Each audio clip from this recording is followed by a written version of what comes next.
live. You can announce. Okay. Hi guys, this is Duo and Heimdallite from the House of Lords, shoutcasting the Invitational match, which is round 4 of the losers bracket between Steel Jaguar Gaming and the 228th Independent Battle Michael Regiment. Both these teams have been very successful in competitive play, and they both have rather rich histories. Today's drop decks are going to be, with the Invitational, they'll have set drop decks per week. You go from 525, 625, 725 to 825 for your first matches, and that's tons, of course. And the maps are set week to week. This week, we have Caustic Valley as the first match, HPG Manifold as the second, Crimson Strait as the third, Forest Colony as the fourth, and Tourmaline as the fifth. Now, these are our best seven matches. So, of course, if you go, if one team wins 4, it's just going to be a best of 4 at minimum, and a max, it'll be, of course, 7 matches. And do you want conquest only? No arty, no air. Looks like it's going to be a lot of fun. Yeah, actually, yeah. No, sorry. What are you going to say? Nothing. Never mind. It's invitational, not our hub. Yeah, so good old 12v12 invitational action. The matches they have gotten more and more exciting as the tournament's gone on, and 228 did pretty well, I'd say, against CSJ the other night. It was a close match. They did quite well, actually. I was particularly interested in their use of miseries on Crimson Strait, which is something you wouldn't really see, especially with the Gauss miseries. It was an interesting tactic by them. It definitely paid off on that drop deck. Yes, it did. But they do a good job brawling on Caustic as well. They like to rush across the top, but I think that surprise game works a lot better on Caustic because it's hard to get a good scouting report on your enemies by the time they get to Caldera, and that height difference in the walls, unless you have a light looking and getting the target info very quick, it's going to be difficult to see if they're actually pushing for a brawl or if they're going to try and have an attrition long range game. Caustic supports mostly the long range game. If you're on the outside of the Caldera, like around the outer ring, the 2 line, the 4 line, and the 6 line, or the 4 F line. So basically, we're launching in 5. Okay, we're launched. Thank you, Sue.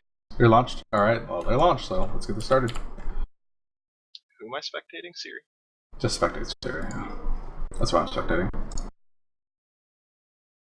Alright, this is our first time using a spectator, guys, and shoutcasting. So Heim's in control of the spectator camera, so you can yell at him if he does stupid things. I probably will for the first match. Hopefully we can get that sorted out afterward. Alright, so just loaded in now. It looks like I spawned... Red will be 228th, whereas blue will be SJR. Now, I see a Griffin 3M. I can't move my mouse around yet, but I see a Griffin 3M on 228's side, so I'm guessing that's going to be an SRM brawler. Yep, Shadowhawks, Griffin 3M. On the Shadowhawk, it looks like they have lasers and SRMs. Yep. So I'm imagining they're going to be doing a brawler push here. They have 2 Embers, 2 Jenners, my preferred, or 3 Embers rather, and a Spider 5D. And a Blackjack. Okay. So SJR's moving up to the Caldera, as is 228th here. We have the 228th Lights moving into Theta very, very quickly. They're trying to cap Theta while taking SJR's fire. Siri ran in an Ember, and it looks like we're going to get the brawl going pretty quick. Lots of machine guns and medium lasers right now. The Griffins and Shadowhawks look like to be in the brunt of the fight. SJR seems to be pulling off a little bit. They're wrapping around the Caldera right now. Or actually, no, that's SJR. Red versus blue is weird. But they're just pulling off a bit. 228 appears to have taken the Caldera, which means they get Theta. Or they should be capping Theta, rather. Yes, they are. Theta is a pretty strong... Oh, brawl. Re-engaged. Okay.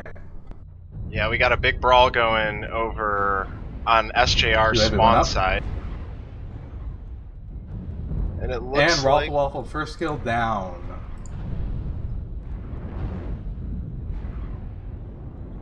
If you could keep them updated on death numbers, Addy, because... yeah, I'll do that. Thank you. 1 down, Savage Hero, on down on SJR, Waffle down on 228th. Right now, about the percentages look a little bit even. SJR eking out the trade a little bit. Well, it's not really trade, it's just a brawl. But the Embers are doing work, especially. Ventron's just right in the middle of it, taking down Green, about to leg him in the Griffin. And that is a 4S Ram 6 Griffin. Lots of firepower to take down with that mech. We have Green being focus fired. G-Man was focus fired, but he has gotten out of it. Right now, 4 down, 228, 2 on SJR. Mag and Savage both down.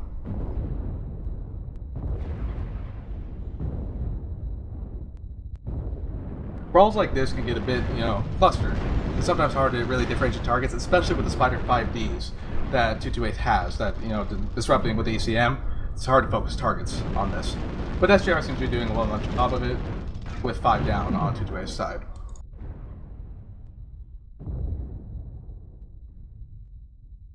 Lots of machine guns and medium lasers from this drop. All Embers and Jenner medium lasers. And it seems like a typical comp deck drop for the Inner Sphere play that we've been seeing lately. Shadowhawks, Griffins, Embers, and Jenners. We have a Spider in there for the ECM probably, and he is still up. Right now we only have 228 has, unfortunately, seems to have lost this drop with only 3 up versus SJR's 7. That 6, would be right. rather 6. So it's 6 to 3. At this point, it was just lights up for 228. I mean, they could pull it through, but Versus Next just gets legged in the Ember. Yep.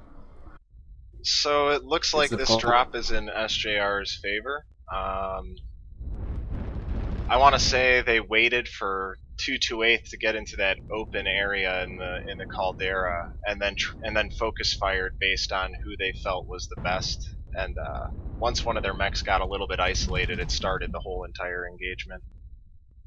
And it will be it's a focus target now. Jenner, both legs open. We'll see how long he can hold out here.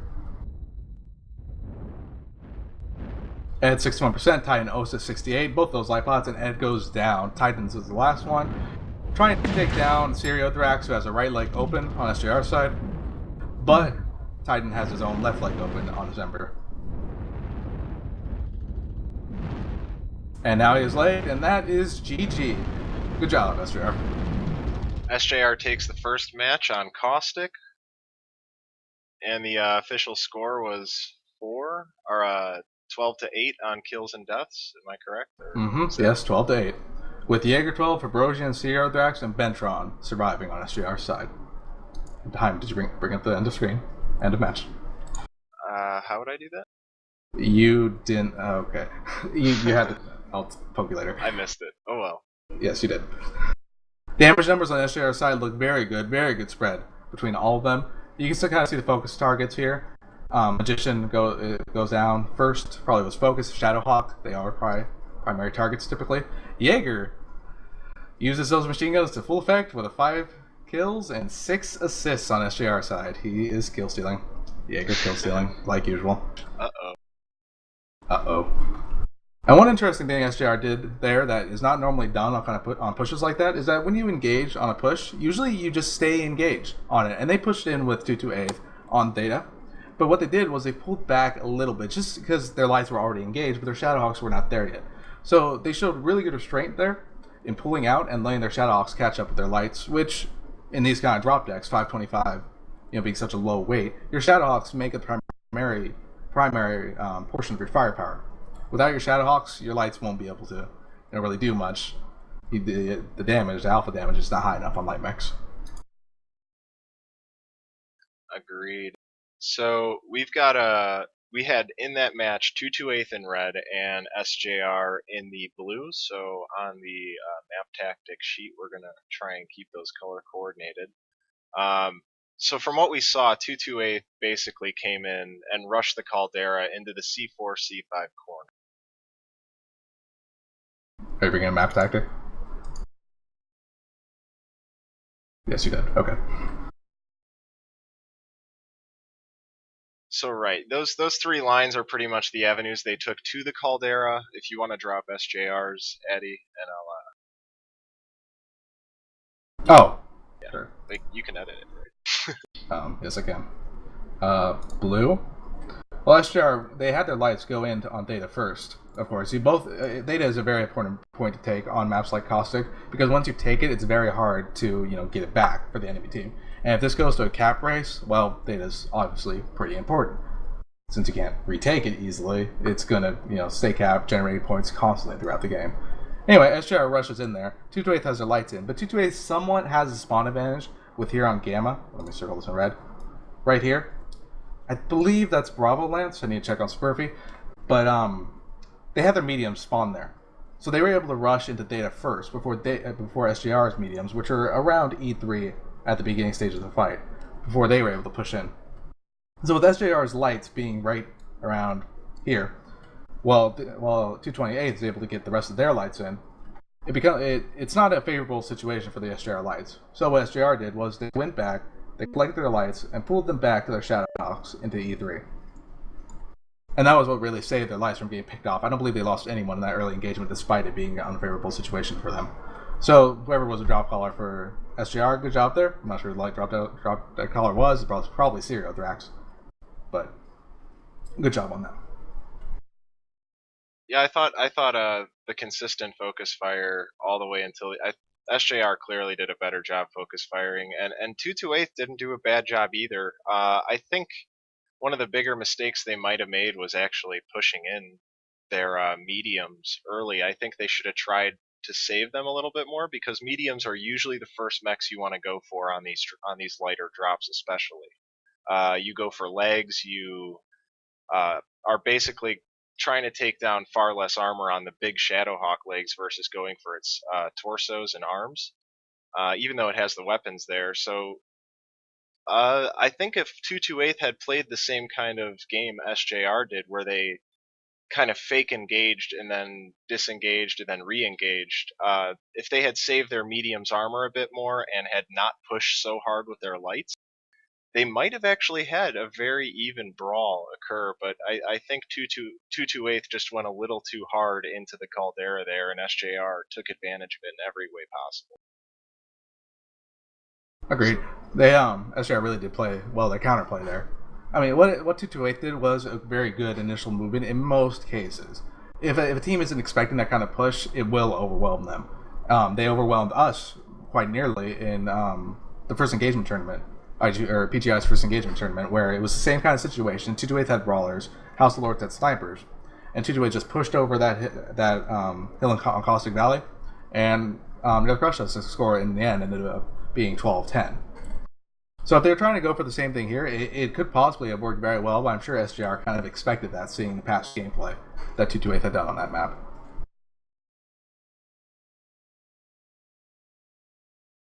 Alright, so we've been a couple minutes past drop. They're usually only... Siri says, "Your praise makes me warm and fuzzy inside, Addy." Does it? Heim, I think you forgot to switch scenes. Switch scenes. What? On OBS.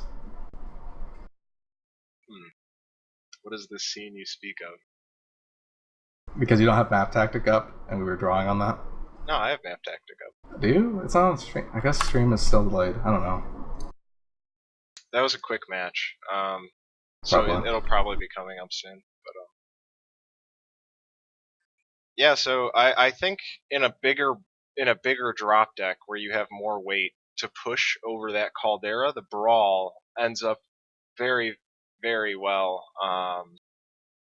If you can get across that Caldera before the enemy team has a chance to set up, like Addy was referencing in the HOL 228 match for the PGI first engagement tournament, 228 rushed us straight over, and I really don't know how we pulled that one out, but it was a very intense match. And I think if 228 tries that with the lighter drops, it doesn't work as well. I think that skirmishing kind of thing, waiting for the right engagement, is preferable opposed to just blindly rushing across the Caldera. They didn't blindly rush, but I think pushing in a little bit harder with that, with a lack of weight like that and lack of big brawling weapons like AC-20s or on multiple mechs or a lot of heavy weight, it's hard to get across that open area to get to the enemy team without getting shot, and SJR took them in the open area almost immediately. So then the next map up. What's the next map up again? Let me look. SJR has a little thing on their TS. HPG Manifold. I'll bring it up. Thank you for map tactic, yes. Clear canvas. Yes. Okay.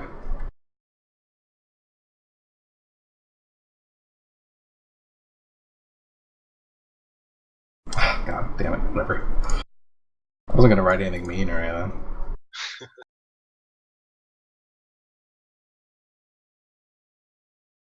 Alright, that's up. Now, I'm not sure. I believe the higher seed gets Team 1, but I'm not sure what Team 1 is on this map. I'll check Smurfy. And SJR is currently the highest seed in Invitational during this match.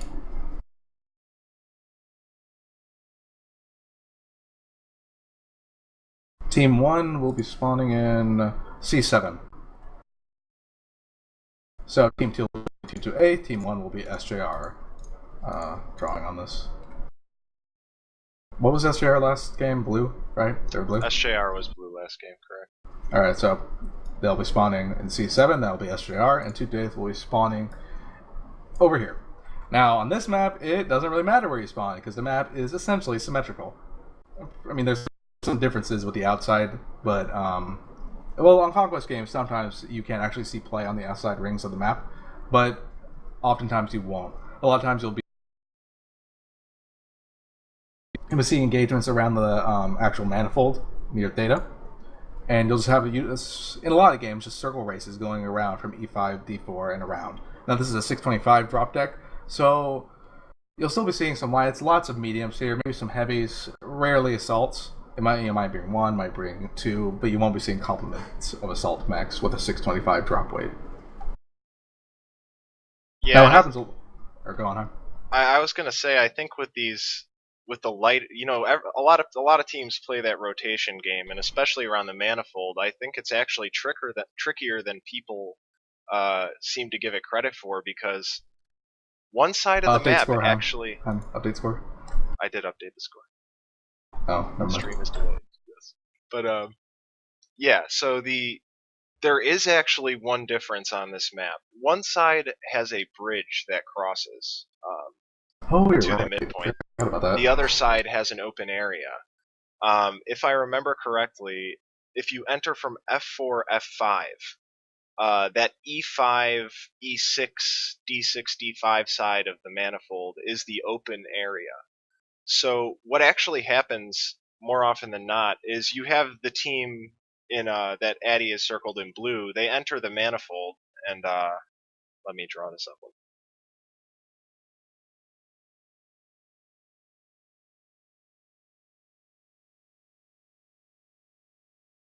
So they enter the manifold,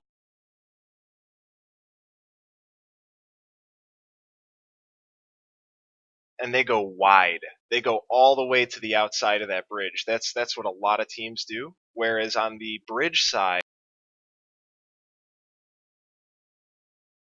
you take the much shorter distance and go straight across the top. That bridge does give you cover, but it's just basically a deceptive thing to see the bridge and then say, oh, you have to go all the way around. I think these experienced teams know better than to waste time going all the way out to D4 from spawning on that C7 side. Yeah, so I think we're going to see a tighter rotational game, and with like I was saying, with the lighter drop, it's a lot faster. So the rotation may be a brawl. It might not even rotate that long, because if you break that rotational cohesion between the rest of your team, usually it ends up poorly in your favor. You want to stay as tight as possible, take the shortest path to get to the enemy tail, and I think in the lighter drop, it's going to be much more difficult to manage that on HPG, especially with that bridge side. So we'll see how that plays out.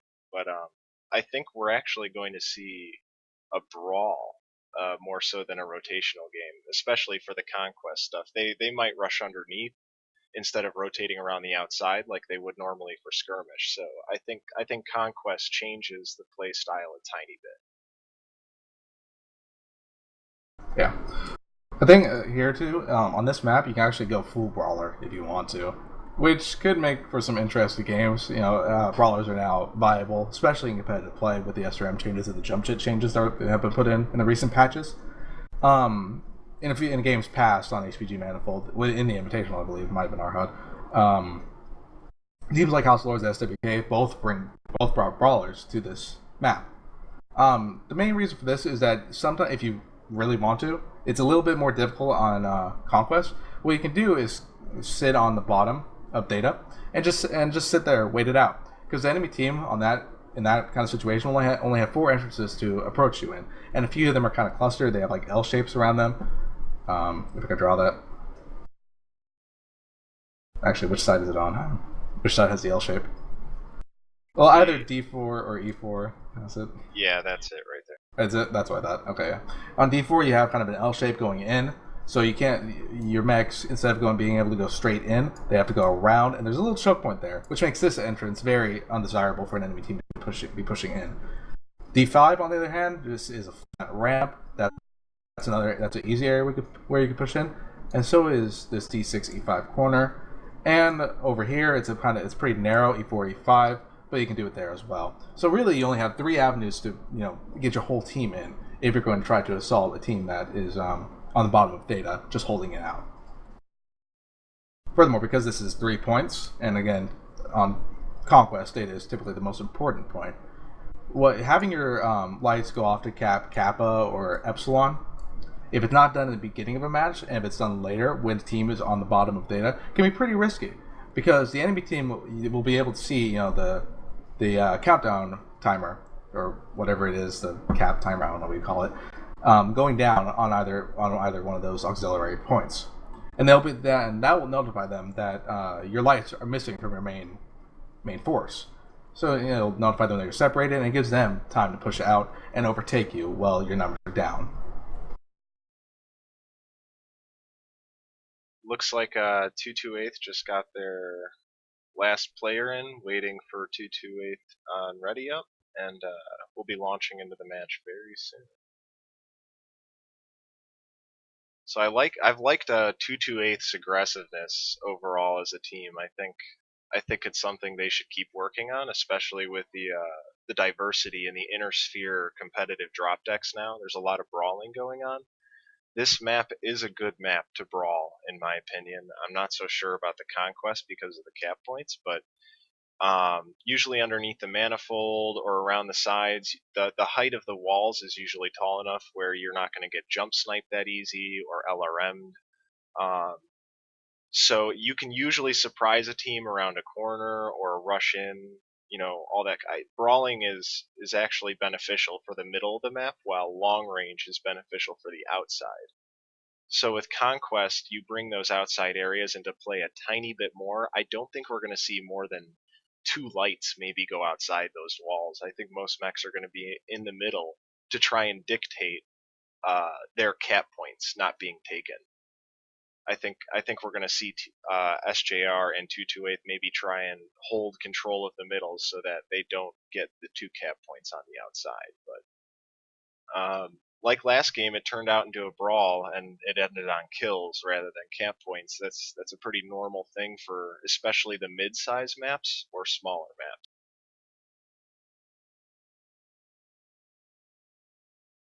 Looks like these teams are going to be set up soon. We'll have a match probably in 1 or 2 minutes, hopefully. Well, that basically covers it for the map, or for the tactics on HBG Manifold. I mean, I guess we could see some. This is kind of out of character for both these teams because they're again both well-established competitive teams, so they won't probably be doing anything super risky. But you can send lights up on the hills around here, or I don't know what you call it, the outer ring. Just have them on the walls, do some little ER large laser sniping, but that's a risky tactic that most teams will not be doing. Though it is technically possible. Haim, would you like to see that? I'd like to, but at the same time, it's cringe-inducing to watch a team not do exactly what they were. Ready, sir? Hi, we are all green. I'll go let Seb know to launch. Okay, awesome. So he said launch, correct? Not quite yet. Almost. Launching.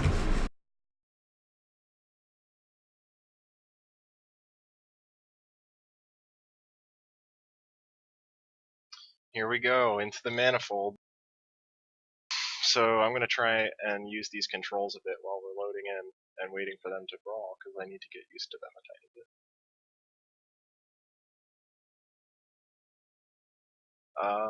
If the quality is low or the frames are low, please let me know. I'll try and adjust, but everything looks okay on my end, so if there's anything on the other Don't be a end, mag. the viewer end, yeah, please let me know. I will try and fix things. Alright. So SJR is in blue again, confirmed. We have 228 in red. Yep, red. They'll stay static throughout. I think they do, because it's just based on Team 1, Team 2, isn't it? I think so. So we already see legal from legal department in the manifold. We see 228 also entering the manifold from their side. They have Shadowhawk, 2 Shadowhawks, 2 Dragon Slayers, and those were the mechs getting pot shots in on the entrance. 228 also has Ember Jenner, a couple of 3 more Shadowhawks, a Griffin, Spider, and an Ember. So yes, we do see a lot of mediums. Yep, SJR is bringing a conventional drop deck as well. Many Shadowhawks, 1, 2, 3, 4, 2 Dragon Slayers, and a Cataphract, and the rest are lights. It looks like SJR has configured their things as snipers. I'm going to check what their Shadowhawks are. Shadowhawks are, it looks like PPCs. No, AC5s.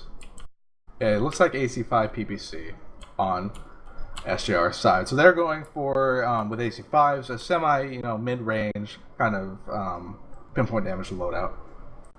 Jay-Z is a bit behind in the Ember. Looks like he was AFK for a little bit, maybe. So. And engagements are starting with 228 taking the top side on that ramp I was talking about previously. The Shadowhawks are getting trading against SJR Shadowhawks, and there's just some trading going on. We're seeing some laser fire from 228 side. UAV goes up for SJR and about to be shot down by 228. Rotation is starting. Right side rotation. UAV goes up for 228. Right now we have 228 in the open. SJR took cover behind this wall right here. They're going to get their right side hard points. I don't know, though. 228 is getting behind them pretty quick, hitting a Jaeger in the back. They have Magician. Their Shadowhawks use their speed to get to the Dragon Slayers, and it seems to be paying off. Jaeger might be going down here, 62%. Wow. And the brawl breaks out Jaeger is big backcourt. time. Yeah, Jaeger's going to be going down here. Backcourt 51%, and his left post down. Jaeger is down. Jaeger's down. Dream is down, and so is Ralph Wolf on 228 side. UAVs are up on both sides. That was a good pick by them. The SJR Lights are now currently in the brawl. They're hitting 228's backside pretty hard, and the 228 Lights are responding in kind, currently trying to get rid of the SJR Lights. We have 3 down on 228's side, Ed, Rothwolf, and Green, with only 1 Jaeger down on SJR's side. Magician is currently 28%, taking rather well there, taking some Ember Fire, it seems. Looks like Focus Fire right now was on Adwala, the Dragon Slayer. He's still up. And still he's at 54%, pretty healthy, actually. He's been tanking for quite a while. I don't know where. It seems 228 just kind of. Now this is pretty surprising. Normally you don't get really clustered brawls like this on HPG Manifold that quickly. Normally there's a little bit of sniping trade going on. 228 has currently lost Panic, Versanex, Green, Ed, Rothwolf, and the Beef. So right now it's down 6 to SJR's 10. So while it seemed like what's going on, another went down here. As 228 only has 3 people left, with Jay Tiger 57%, Titan O 72, and Jay Z at 75. SJR, however, only has 2 people down. Jay Z is currently legged and is Ember now and down. Now it's just cleanup duty, with the Spider 5B and the Jenner being the primary targets. Titan is the last one on his Jenner. Now in Team Chat, apparently Defunct got stuck. That is a problem on this map. You just sometimes just hit those corners at the wrong angles and your leg gets stuck. It's a bit of an annoying problem, but it can happen. Nothing we can really do about it. Do you have it in the round screen? I did get the end of round screen this time, Eddie. I'm happy that I figured Good job, it out. Heim. You're a pro end of round Shoutcaster, screen. yes. Pro. Damage spread was actually quite good, even on 228's side. They did quite well, getting the damage out. It just doesn't seem that perhaps Focus Fire wasn't strong enough. The damage was spread out between many mechs, but damage numbers were, in general, what you would see in a typical comp match. So, gonna get back into map tactic here. I think I'm gonna point out literally exactly what Eddie and I had said before the match. Yeah, that rotation.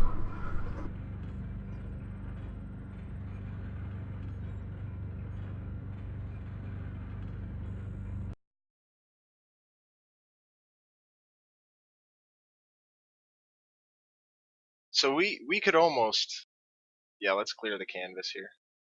And now it's in SJR's favor. So 1 second. 2-0, SJR's favor. And this is at minimum best of 4 guys, so it could be going to 4 or it could be going to 7 at most. Or best of 7, sorry, 4 maximum. I always get that confused.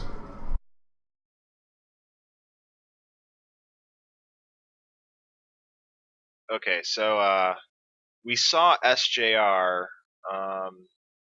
Well, SJR, let's just despawn again. SJR spawning in C7, B5, and D7, or sorry, B6 rather. It says right there, it's perfect too.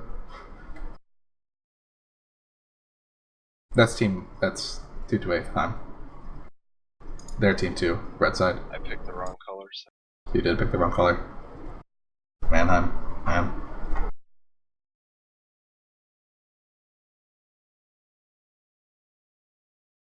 Okay, so we saw 2-8 come in, and why is that not working all of a sudden? Alright, so we saw 2-8 come in the man.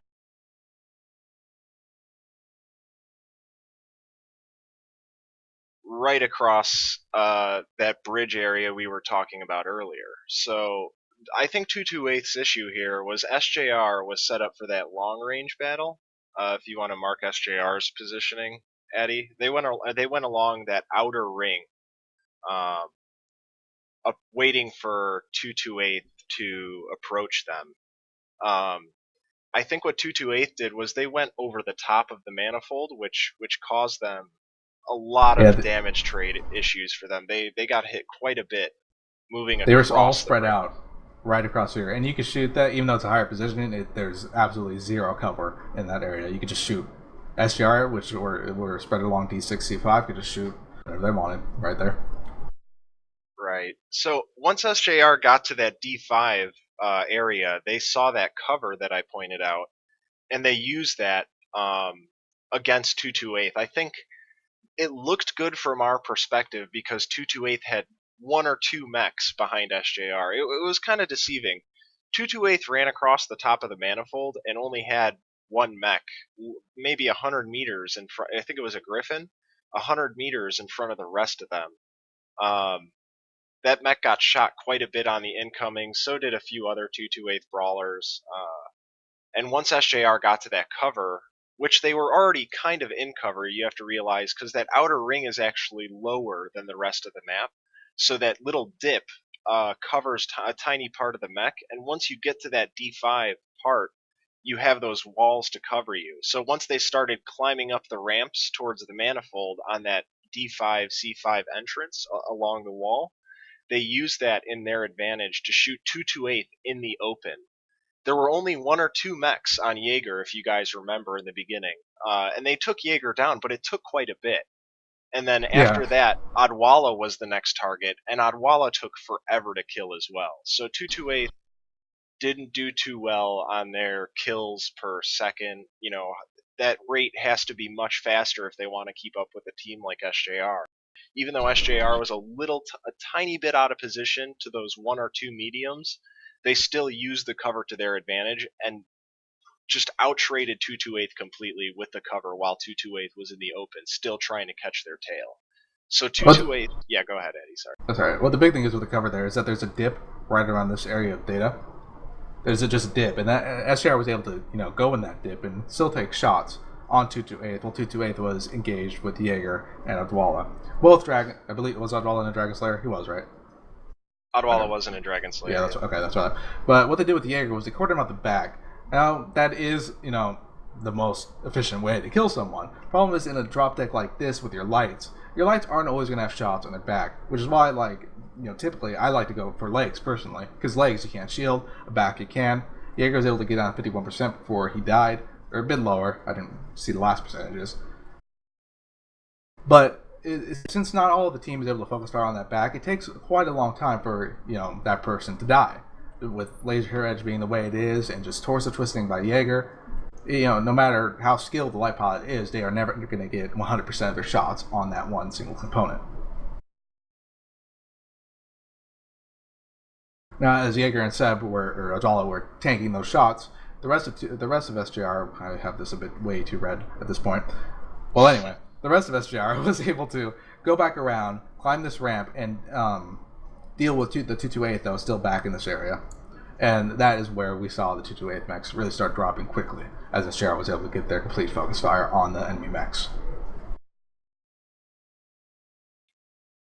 And like I was saying earlier, making sure your team is tight when they're around objects or cover is very important, because that means you have all of the weapons from your teammates firing on the enemy team. So while we had Jaeger and Adwala in the back a little bit, the rest of SJR was not far from Jaeger or Adwala when that happened, and they just basically tanked for as long as they could while the rest of SJR stayed in a tight circle, using cover, moving cohesively, and focus firing properly. And like we said, that it looked like a good engagement for both teams at the beginning. SJR got to that cover, and even though the 228 mediums had gotten to their tail, it didn't matter. SJR was out trading 228 as a whole team. You had 10 mechs from SJR shooting at 228 when only 2 mechs from 228 were shooting at SJR. It's a very large damage per second difference, and that resulted in SJR's win. And we have to trust ADI. Trust Addy. Mm-hmm. Yes. There should be a hashtag in front of it. It's kind of hard to draw this without pulling and stuff, because you just pull the lines. See, pull.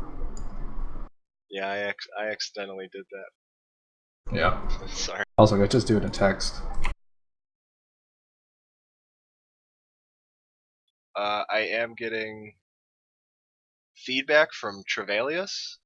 He says, please use the cockpit cameras. I just learned last match how to use the cockpit cameras. You will have 2 more where I do use the cockpit cameras. So thank you for the advice, Trev. I will try and do that a little bit more often. What I'm going to try and specifically do for those involved is I'm going to look for the lead mech on both teams. I'm going to look for his name or her name, and I'll go into the cockpit of that mech when a brawl is about to break out, or if they're moving from position to position. I apologize for not being knowledgeable about the options before, but now I am, so thank you. Sorry about that. What map do we have next? Check out SJR. We have Crimson Strait next. We've been seeing this a lot in competitive play lately. Tactics vary. You go from island to holding the upper highway, not sure what you call it, platform, or even pushing saddle. A lot of things could be happening on this map. Canvas, you cleared it.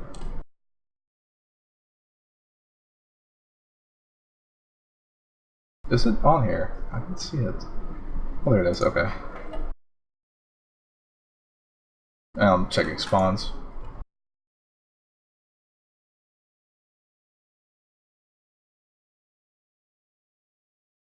So again, we are going to see some consistency with the coloring for each team. So again, SJR will be in blue and 228 will be in red in the spectator cam.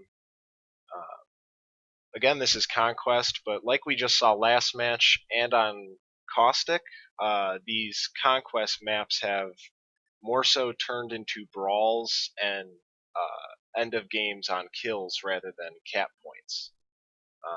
The focus has definitely been on approaching the enemy team, especially on the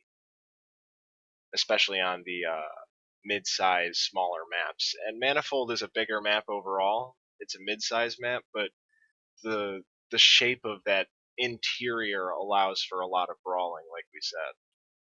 On Crimson Strait, you have a lot of long open firing lines, and this allows for a little bit more sniping than we saw, especially with the 725 tons that we're going to be seeing on this map per team. So what do you think, Addy? We're going to see Dragon Slayers, Victors of some kind. Probably not Brawlers, though. I would probably Yeah, not see brawlers on this map. This is one of the maps where, well, I guess you technically can go brawlers here, but doing it in a pure drop deck is just not advisable. Because let's say SJR does it, and they're spawning on. I'm not looking at the right page. They're spawning in B5, A4, that area, and 228 has snipers, and they go island. SJR has absolutely no recourse if that were to happen. Likewise with 228, if 228 brought all brawlers and SJR brought all snipers, and SJR goes into B3 mountain, right around here, well, yeah, 228 has no recourse there. So you can't really do an all pure brawler drop deck on this map, but you can do a sniper brawler mix quite well. And they're gone. That'll actually, the sniper brawler mix might help, because in this map we are going to see focus on cap points maybe a tiny bit more. I'm not sure if it's a priority. I think advantageous positioning is more of a priority, but if one team does isolate itself, what ends up happening is the other team is just going to take the cap points. I agree, and also, we're ready. Thank you, Siri. Let me know when you launch.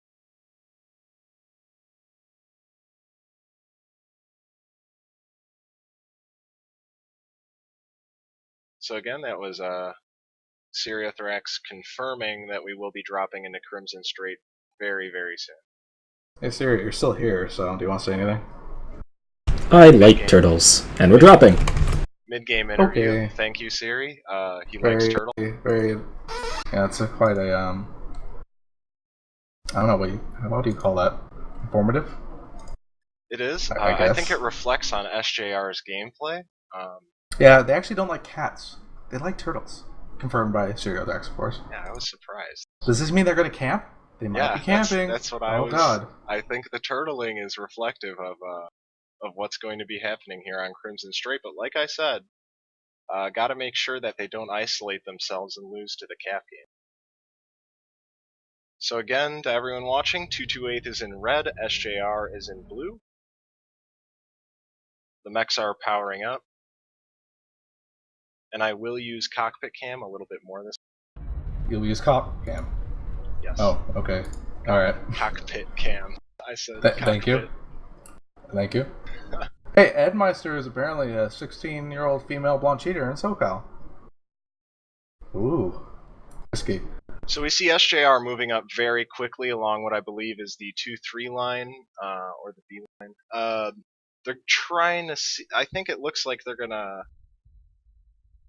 moving very quickly to that edge of the city there where you get that mid-tunnel entrance, and they are setting up shop. We have 228 on the opposite side. Their lights have taken the upper platform. We have Ambrosian from SJR going for Theta. Usually Epsilon is the bigger point here. SJR surprisingly has not sent any of their lights to Epsilon.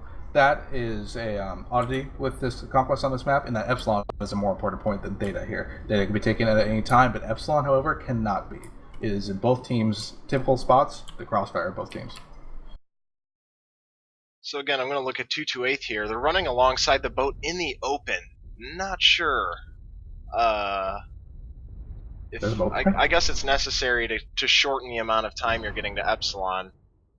Yeah, it looks like they're just doing a hard push for Eps. Actually, they're just skipping over Eps. They're just going over to SJR. Looks like they're trying to turn this into a brawl quickly.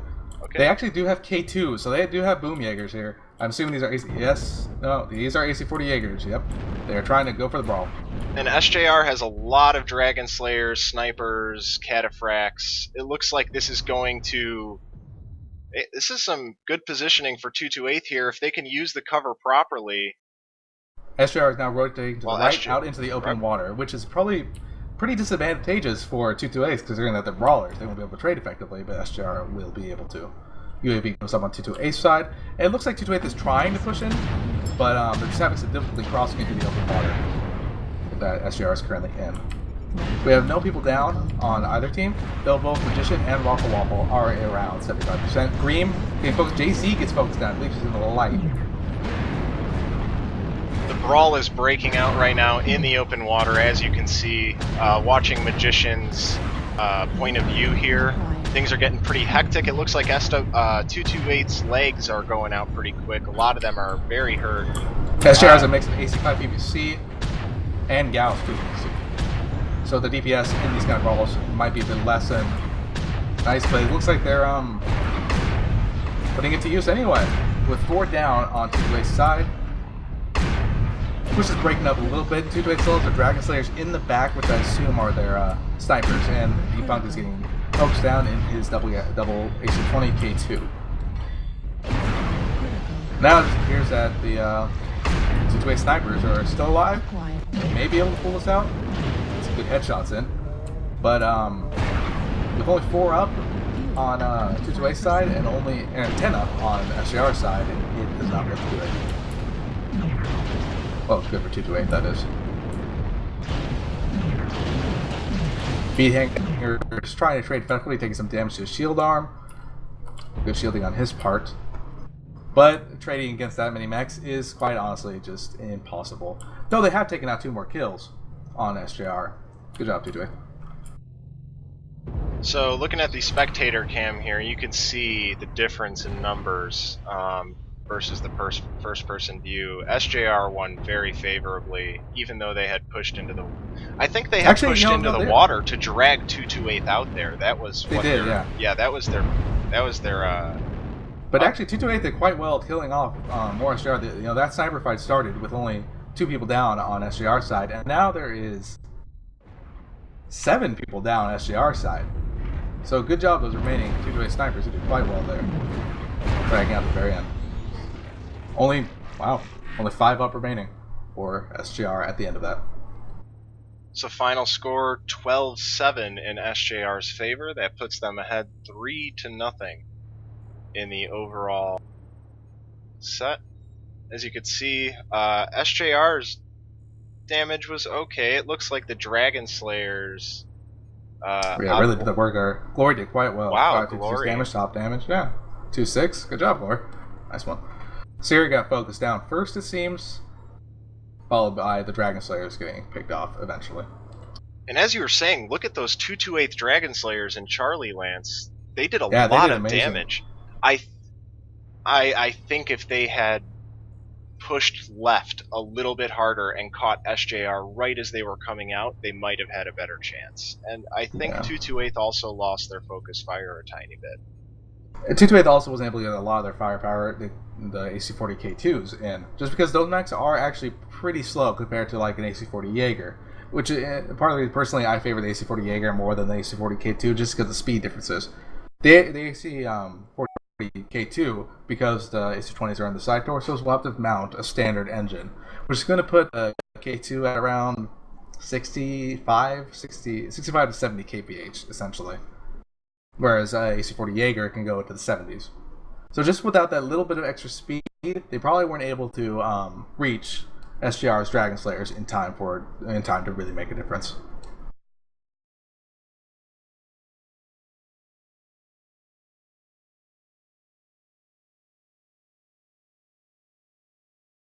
So on the map tactic, I've got 228's line of approach. Yeah, it looks ugly, but you know what? They're quite good. It shows a point. And SJR's approach was along the outer B line until they got to B4, B3, where they curved straight in.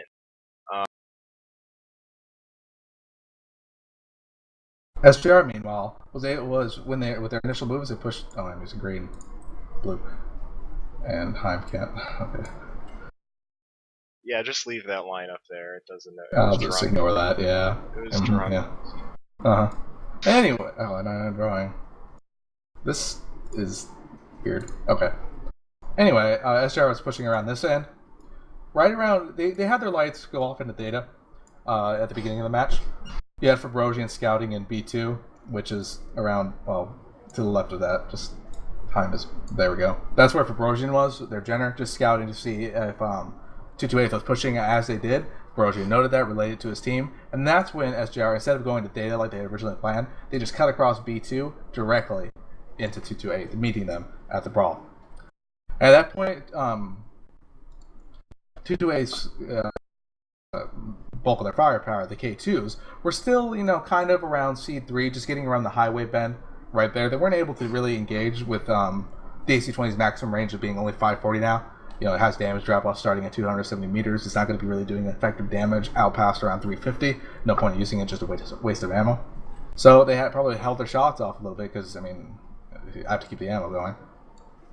And weren't really able to help the Dragon Slayers, 2-2-Ace Dragon Slayers, trade effectively with the SJRs. So like we were saying at the end of the match there, it seemed like SJR, once they realized 2-2-8 was full out rushing them, looking for a brawl.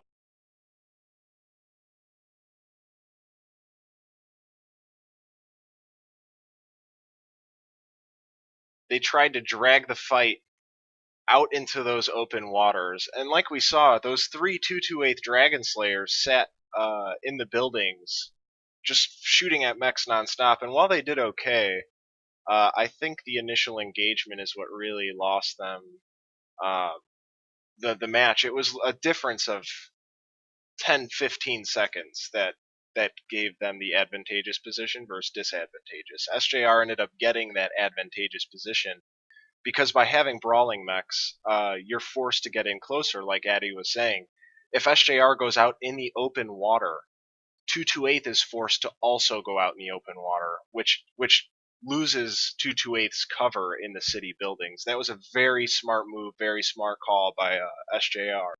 It was a great idea to go out there, and they lured 2-2-8 out there and pounded them down until they eventually won. And even though the 3 Dragon Slayers were on the shoreline, it didn't make up for the damage that the Brawlers did not do to SJR. Those Brawlers needed to do a bit more damage, and we probably would have seen a very even game if they had gotten even a victory on 2-2-8, because if 2-2-8 was able to drop the enemy, the SJR's Dragon Slayers, with 4 of their own versus 10 of SJR's, SJR had to have been quite hurt. I didn't really go through everyone's first-person view to see their actual damage readouts, but that quickly means that they were pretty hurt. So 2-2-8 definitely did some effective damage there, and if they just had some more time with the Brawlers, the game could have gone in 2-2-8's favor. But like I said, as SJR, never mind. But as SJR put that into or pushing the C2 in the open water, 2-2-8 just has at that point really no call back to that. You can't really do anything against that. Your ballers won't be able to trade effectively throughout that distance, and they'll be crossing open terrain, no ability to use cover. That is basically a Dragon Slayer's dream, really. And I actually want to point out, WispC just said in chat, and this is 5 minutes delayed, but he said Panic should have moved a little closer. That is a good point. I think if their Dragon Slayers had caught a little bit more aggro from SJR, and they had forced themselves into the fight, you have to remember, even though it's a Dragon Slayer with an XL engine, and it's a sniper primarily, you have to use that armor for tanking. You can't just sit in the back. Like, if they had tried to distract SJR even a tiny bit, you probably would have seen 2-2-8's Brawlers last a little bit longer, which would have dealt more damage. And as you guys can see at the end, the Dragon Slayers from 2-2-8, they weren't very hurt. Once all their teammates went down, they were basically looking almost fresh, and I think that was bad. I think the 2-2-8 Dragon Slayer should have pushed into the water with the rest of their team and tried to tank, even if it's a tiny bit. SJR's Dragon Slayers did tank, as well as they could. You saw Mag in first person. Jaeger was looking at a light trying to keep them away. SJR did a very good job of using their armor wisely, whereas the 2-2-8 Dragon Slayers did not utilize their armor for the Brawlers, which I think would have mitigated the bad engagement out in the water where they got dragged out. It would have been let's say we saw 2-2-8 get to SJR faster, and their Dragon Slayers were in the fight. I think 2-2-8 could have taken that match, actually. But if you have anything else to say, we could clear canvas and predict the next drop. I'm just drawing faces. I don't know. Yeah, the only thing I can add is really that AC-40 catapults, they aren't really known for their durability. Being a catapult, we all know how the CT is on those things. So, yeah. Having the Dragon Slayers out to tank a little bit could have changed the match. What's the next one?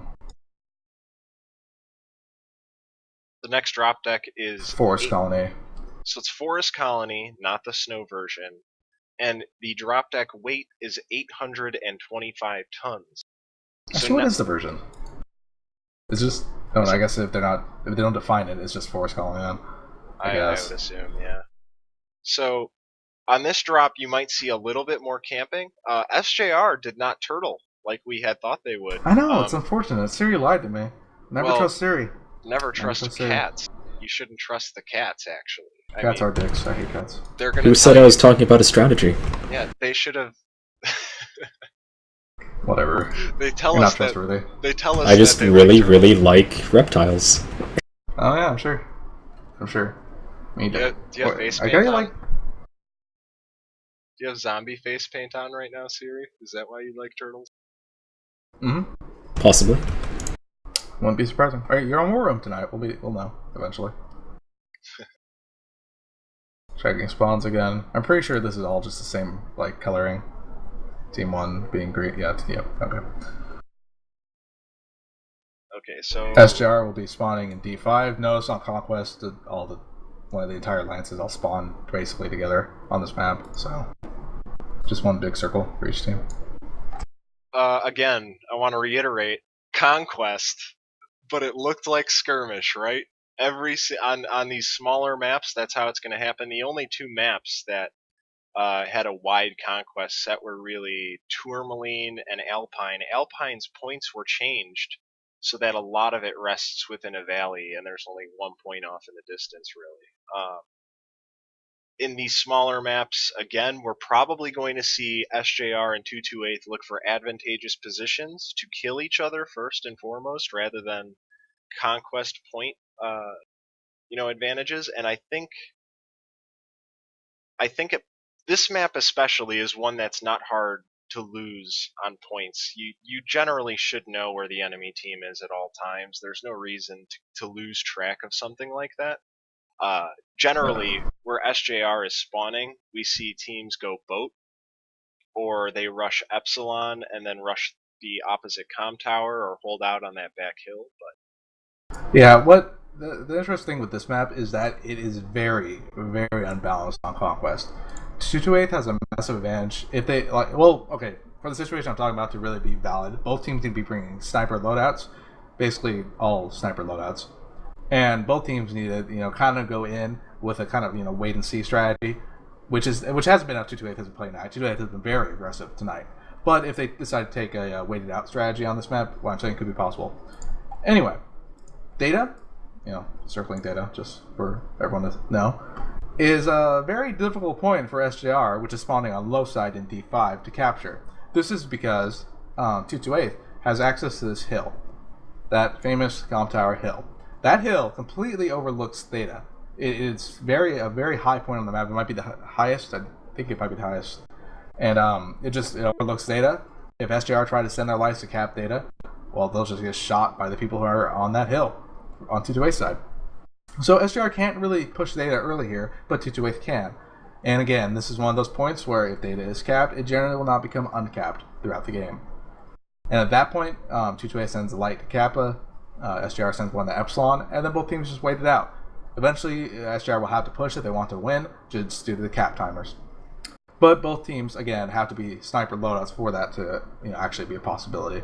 If one goes brawlers, they'll probably be aggressive, and you won't have time to cap Theta. So usually on these maps, with the brawlers, you want to stay shoreline and inland. You don't want to go into the open water. It's pretty much a death sentence if you're in the open water with brawlers.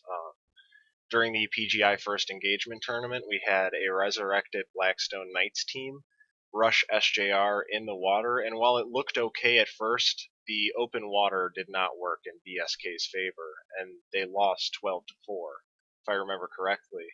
But usually the sniper-heavy decks would end up on, like Addy was saying, comm tower or boat. Those are pretty much the two ways the sniper decks could go for each side. For brawlers, the SJR brawlers, if they did bring them, would go inland, and so would 228s. I did mark the yellow line on the map because it's a very long firing lane. I doubt anyone's going to be bringing ERPPC Gauss or anything. But what that firing lane allows is SJR to hit 228 as they're approaching Theta, if they are approaching Theta with heavier, slower mechs. And with the 825-ton drop weight, you might see more assaults, heavies. That means slower speeds. So the cap game becomes a lot harder to manage, basically. And if you push your heavies and assaults into an open area, Theta, they could take a lot of damage. So I think we might see 228 take that Com Tower hill and try and control the map through that. And if they do, SJR might rush in the way Addy has lined it on the map up through Epsilon, which is actually not that bad of an idea. In the 228 CSJ match for the first engagement tournament, CSJ at the last seconds pushed into that Com Tower area, and it was actually okay for them. One of their mechs pushed in a little far, and it lost them the game 0-1. In this scenario, SJR is known for their good ability at focus firing, cohesion. I think if that translates into that some sort of brawl in the mining town with the heavier drop weights, SJR might be favored. But if they do go water, it'll turn into a snipe battle if 228 has snipers on Com Tower. I think that's all that can be said about this. Yeah, this map is pretty static in terms of its strategy. There aren't that many options, really. It's an older map. It was, and it was Forest Colony Day, and it looked fucking great. It did look a lot better way back when. It was not brown. Yeah, it's brown. Hi. Hi. Go away. Hi, we are all green. Fine. Ruffle Waffle's all green, so I assume you guys will be starting soon. Okay, we are going to ready up. Can you bring a trial, Jenner, please? Thanks. Maybe. Please. And please Turtle, too. Turtle? Oh, wait, I'm in control of this. I have to be the one who clicks launch. Thank you, sir. So you've been group leader this entire time? Oh, God. No, just for this one. We're launching. It's connecting. It's not in yet. There we go. Good luck. Oh, wait, that's me being biased. Shit. Oh, well. Down to fire, Addy. Never trust at least I'm trustworthy. Shut up, Heim. I won't say it again. So here we are launching into the fourth drop of the SJR 228th Invitational Round 4 of the Losers Bracket. If SJR wins this one, they take the match 4-0. If 228th wins it, they could set up a comeback. They also get to choose the next drop weight. The momentum SJR has right now, though, is pretty strong. 228th last match did put up a good fight, though. I hope they keep that up. So we see SJR, Dragon Slayers, Jenners, and Embers. Dragon Slayers have Gauss PPC, and 228 has Dragon Slayers as well at 5 PPC. And there's that firing lane. You saw a couple Dragon Slayers take pot shots across, but I don't think it really did much. And here we go, like I said. You have the heavier 228th mechs rushing down towards Theta. Looks like they got a lot of mediums. Looks like actually SJR is all Gauss or AC5 PPC except for Jaeger, who's Gauss. So they're definitely going for a mid-range engagement here. So I'm going to pull up the overview, show what everything looks like at the moment. So we have This 228. is normal trading here, but 228 is pushing up. You have to remember, 228 is in the open right now, which is not advantageous at all. You see SJR moving down towards the shoreline with their mechs, and 228 looks like they're trying to meet them. This is getting pretty intense. I'm going to go into first person. SJR is going into the water now, Magician leading the charge, but 228 are crossing. They actually have the advantage here, giving lots of cover. Magician goes down. Getting picked off. It's Griffin. Oh, that's actually El Ducarino, I'm sorry. Ooh, Reem is down. El Ducarino, 36%. Beef, dead. SJR is definitely winning out on this trade right now. Ventron 38%, however. But this actually, 228 forced the brawl here, in the brawl in the open water, with 228 Dragon Slayer sitting back, sniping. They're going to definitely be doing a lot of damage on SJR's max. SJR, however, seems to have the better focus fire with 228 Max dropping quickly, Alta Green and Green, Jay-Z, and the Beef all dead.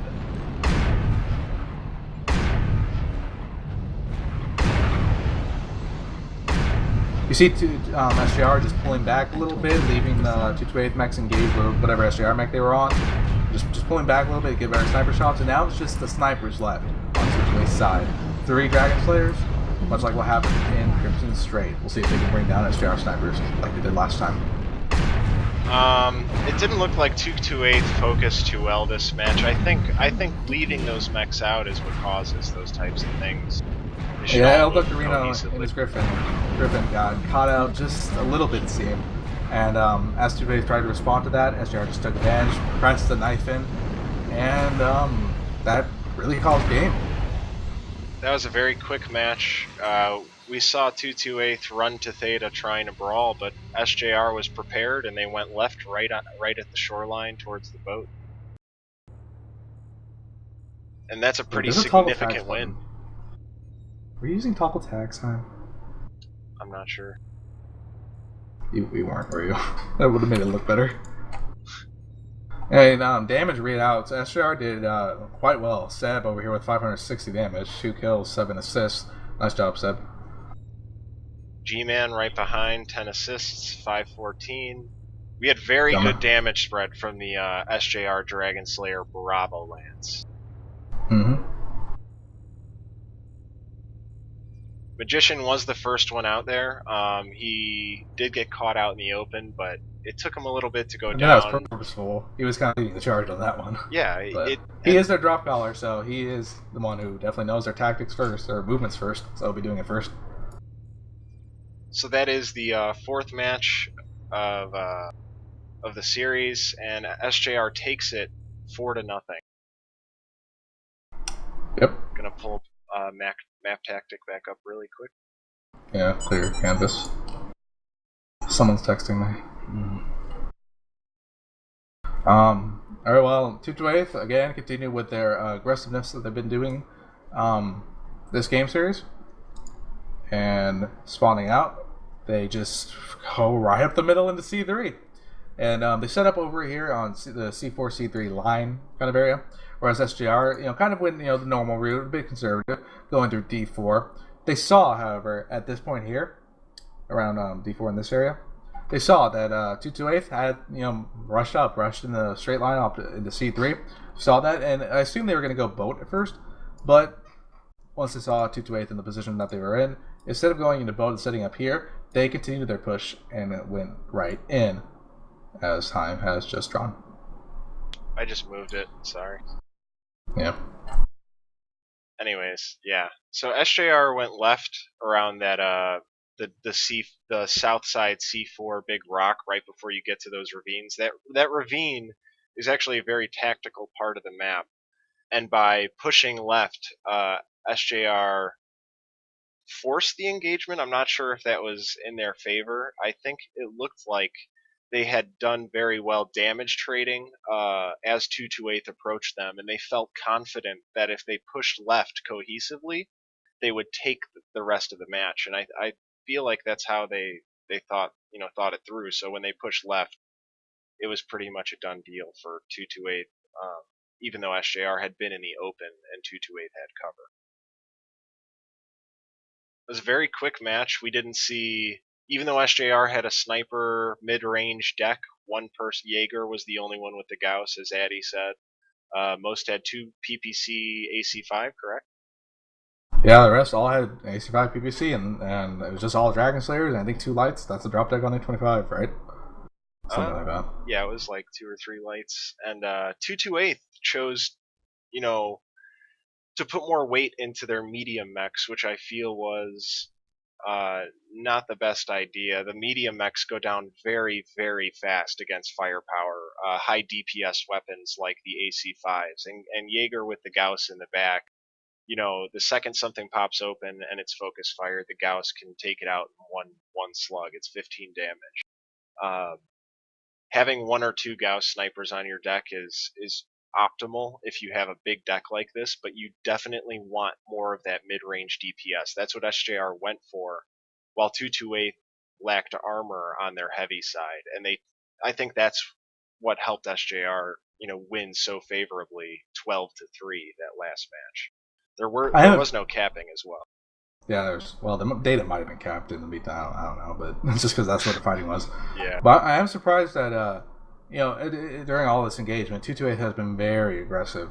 So I'm kind of surprised that SJR never didn't bring any brawlers in the later matches, just because 228 is going to be somewhat aggressive and would be nice to have.